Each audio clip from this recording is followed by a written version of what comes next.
all that stuff. But at the end of the day, I think we've kind of made the Dark Souls of competitive first-person shooters. Hello friends, welcome back to Smith Does Games. Today I want to talk about Radical Heights. Yes, after taking on Overwatch and dethroning it to become king of the arena shooter genre with Lawbreakers, Boss Key Productions is back with their sights set on the Battle Royale genre. Radical Heights is a game they announced yesterday and has gone straight into what they're calling Extreme Early Access, Extreme with an X.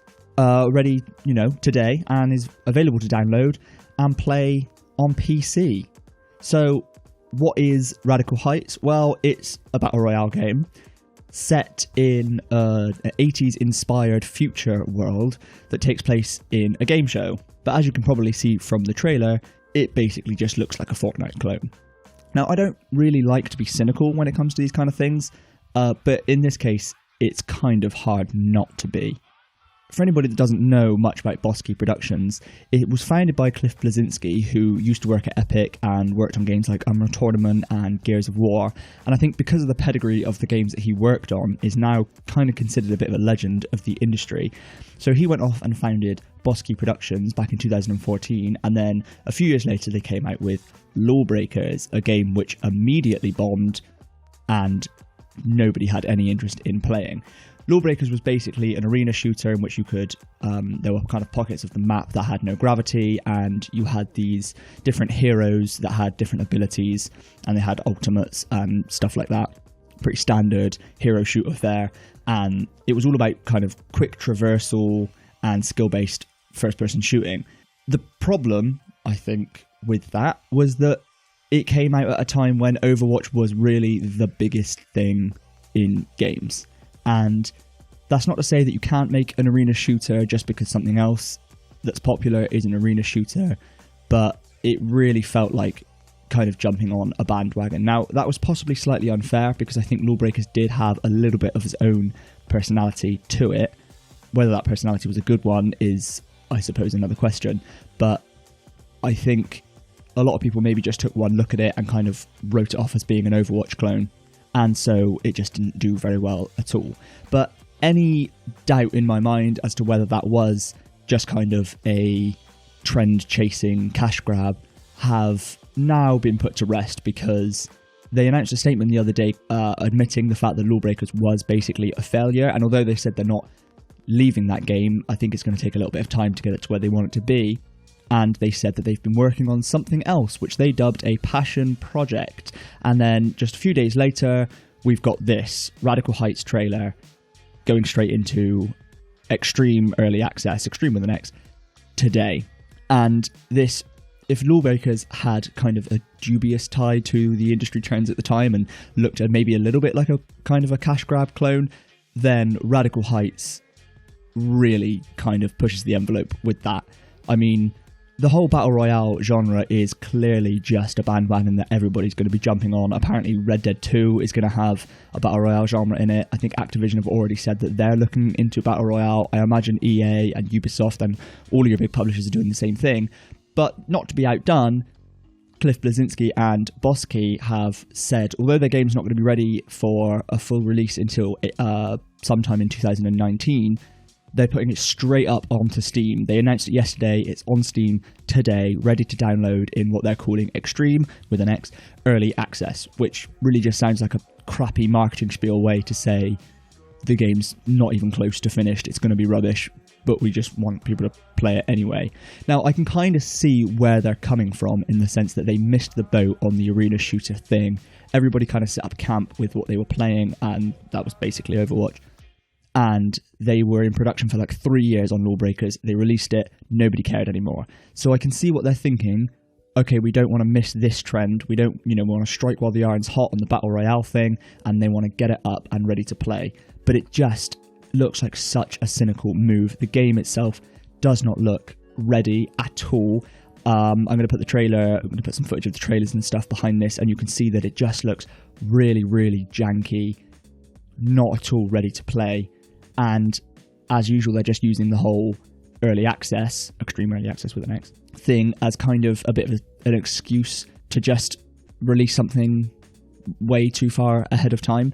It's going to be free to play, so at least they're not charging people for what looks like a not even close to finished game. And, there's going to be microtransactions for cosmetics and stuff like that.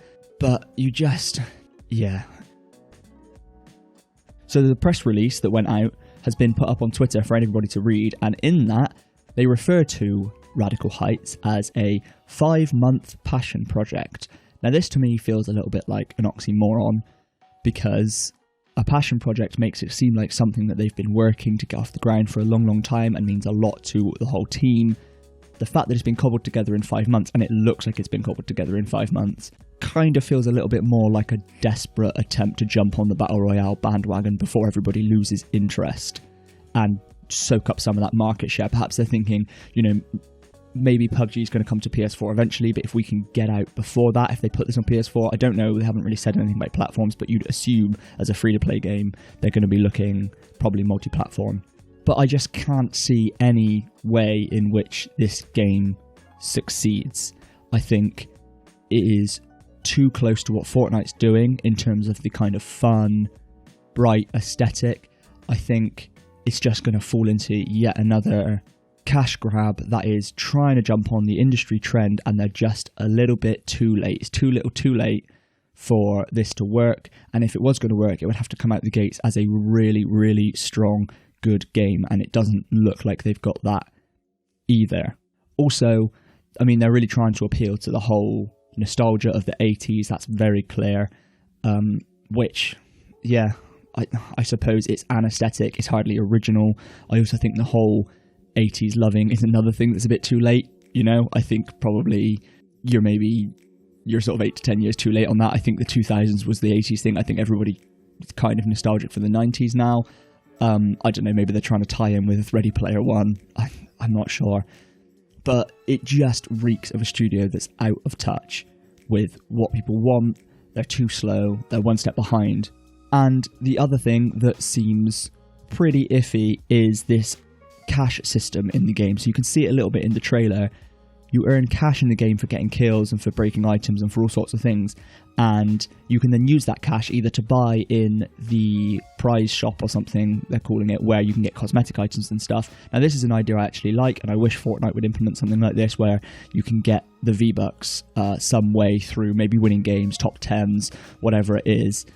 I know you can get it through the Battle Pass, but it'd be nice to be able to just earn a little bit so you could buy some of those cosmetics without having to kind of fork out real world money. But in Radical Heights, this cash is also going to be used in-game. You're going to be able to withdraw it from an ATM. So everyone's going to drop with $0, but then you can withdraw cash from an ATM that's tied to your account and use that to kind of buy weapons and, get better loot faster than your opposition. I get what they're doing here in terms of tying it into the whole game show kind of paradigm, but this is just not a good idea, I don't think, for the Battle Royale genre. I think one of the reasons it's had such incredible mainstream success is that whether you play 10 hours a day or whether you play 1 hour a week, everybody drops into a Battle Royale game completely on a level playing field.